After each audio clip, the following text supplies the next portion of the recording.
صحرا بندی ایک ایسا عمل ہے جو ایک عام زمین کو آہستہ آہستہ خشک اور بنجر کر دیتا ہے، اور اس کے بعد ایک وقت ایسا آتا ہے کہ یہ مکمل طور پر صحرا میں تبدیل ہو جاتی ہے۔ یہ عمل دراصل اس وقت شروع ہوتا ہے جب کسی علاقے میں خشک سالی پیدا ہو جائے، کسی مقام سے بڑے پیمانے پر جنگلات کو کاٹ دیا جائے، یا زراعت میں ایسے ناقص طریقہ کار اور کیمیائی ادویات استعمال کی جائیں جو زمین کی زرخیزی کو ختم کر کے اسے بنجر کر دیں۔ انسانی تاریخ میں قحط اور خشک سالی یہ مختلف ادوار میں آتے رہے ہیں۔ کبھی بہت زیادہ بارشیں اور کبھی بہت زیادہ خشک سالی کی وجہ سے انسانی غذاؤں کے بحران پوری دنیا میں پیدا ہوتے رہے، خاص طور پہ جنوبی ایشیا میں۔ ایک اندازے کے مطابق دنیا میں اس وقت 25 کروڑ افراد خشک سالی اور قحط کے نقصانات سے براہ راست متاثر ہو رہے ہیں، اور اس کے علاوہ 100 ممالک اور 1 ارب افراد خشک سالی کے خطرے کا شکار ہو جانے کی زد میں ہیں۔ خشک سالی میں ایکچولی کم سے کم جو ہے وہ بارشیں ہوتی ہیں،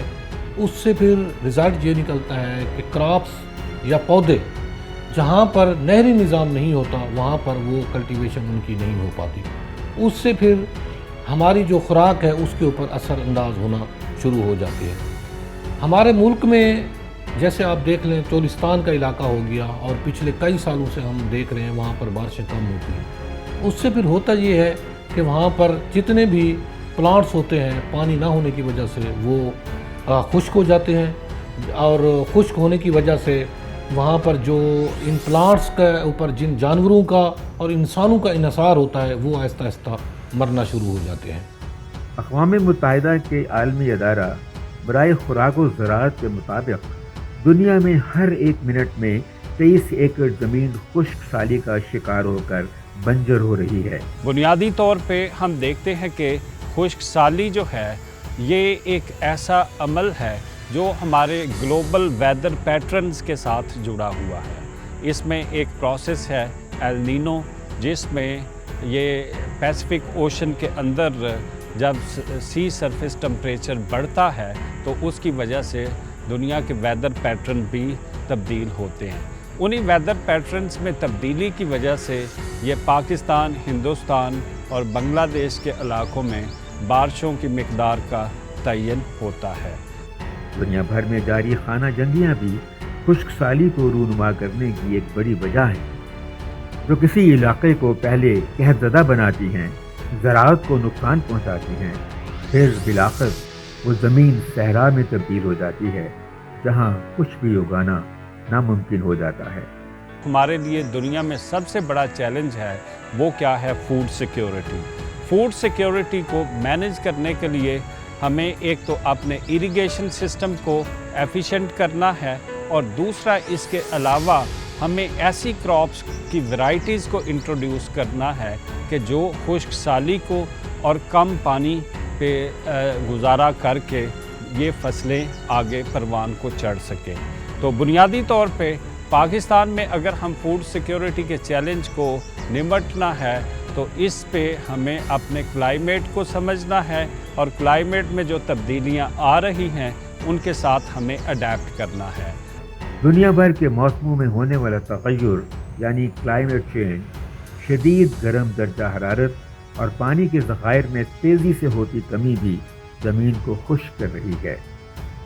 اور خشک سالی کا عمل تیز تر ہوتا جا رہا ہے۔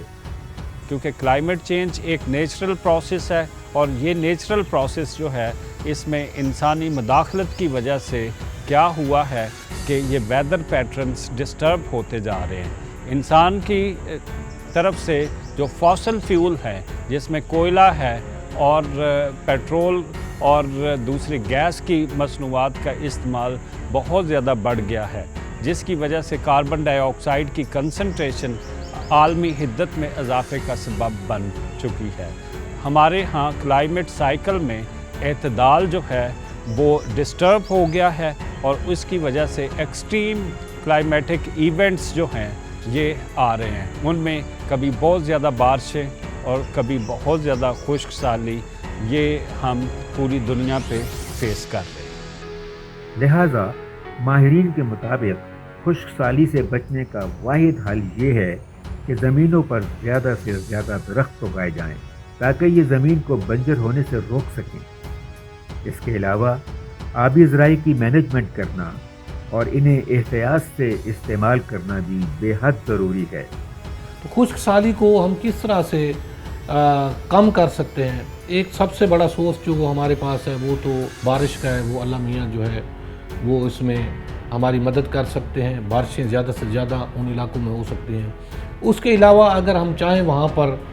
اپنے طور پر چیزیں شامل کرنا چاہیں، جب بارشیں آتی ہیں تو ہمیں چاہیے زیادہ سے زیادہ وہاں پر پلانٹس وغیرہ لگائیں، اور ہمارے پاس خشک سالی سے بچنے کے لیے جو ہے سب سے بڑی امپورٹنٹ جو چیز ہے، ہمارے پاس پانی کے ریزروائرز ہونے چاہیے۔